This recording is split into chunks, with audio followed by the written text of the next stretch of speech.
Okay, so today I'm going to sit down while I do the recap. I was at work for almost 12 hours. Been a long day. Had a decent session. It's an intensity day for deadlifts. Switched it up a little bit more volume than maybe one would do. I don't know. Did 330 for 5, 3 times. Then I tried 380 with that hook grip, that overhand, open overhand grip. Got one. Knew I had more in me. Got pissed off. Went to the regular thumbs around grip and did 3, and then said that's enough.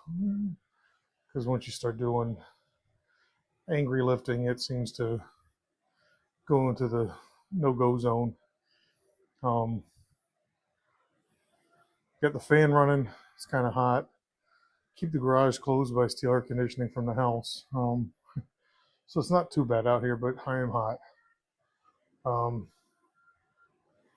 Decent session.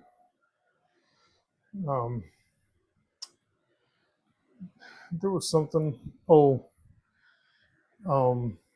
Yeah, I was going to mention I felt a little bit stronger today going into the deadlifts, and it'll be later on in the video.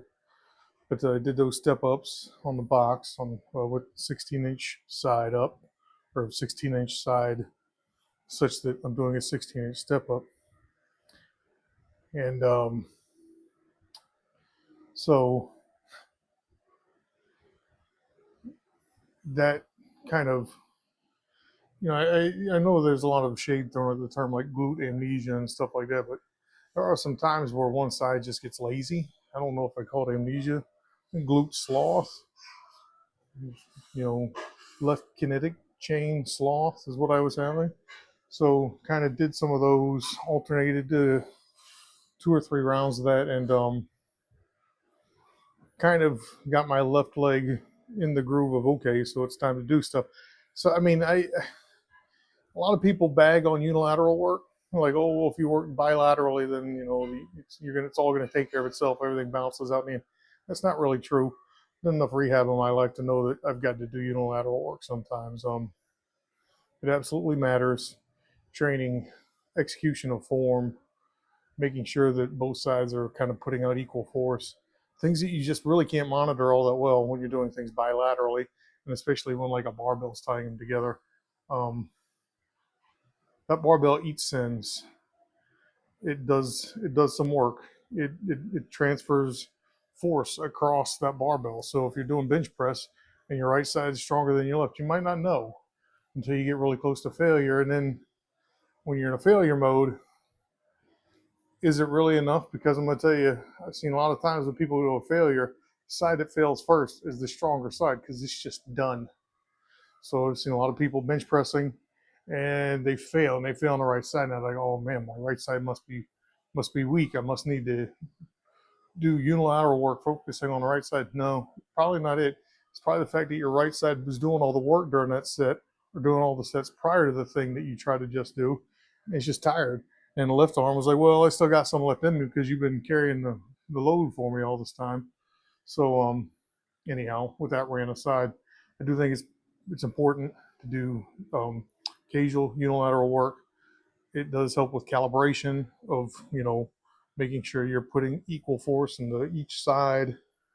And overall, I just think we move unilaterally, right? We throw punches with one hand. We walk each, one leg, right? One leg propels forward while the other one's making stride.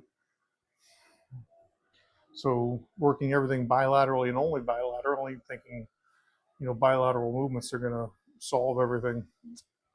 It's not true. They do help gain a lot of strength quickly. That's absolutely true. Big compound lifts gain a lot of strength in rapid time, but sometimes you just gotta break things down and you got to pay attention to the details. And unilateral work lets you do that. You'll see the video. You stepping on the blocks. It's not pretty, but it's effective. So that being said, hope everyone has a good week. I'm tired. I need to get to bed soon. And we'll do this thing again tomorrow.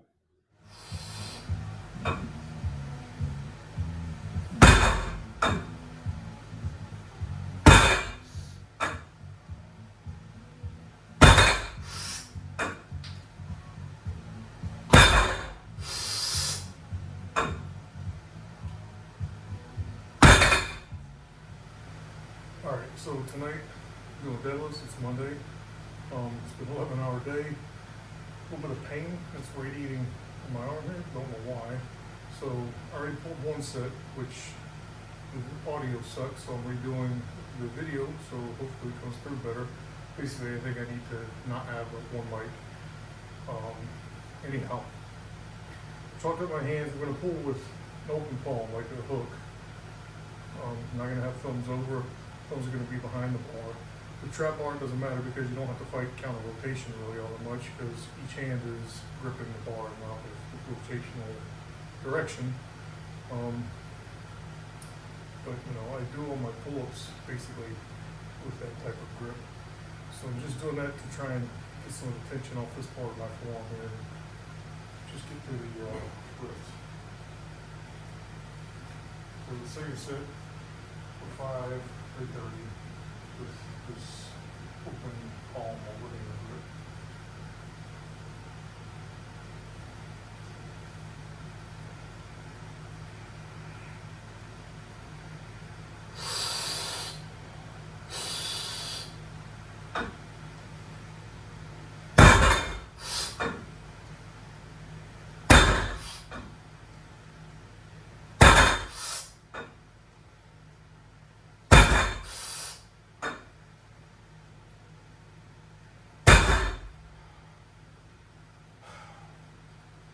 Not too bad.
Alright, doing these box step ups, doing because I'm still feeling some issues in my left knee. I don't know if it's going to be visible on tape, but we'll see. Start right, then left, because I want to model good motion, then follow it with the weaker motion.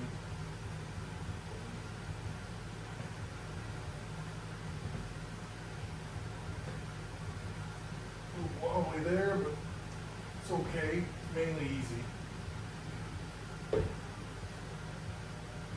Wobbly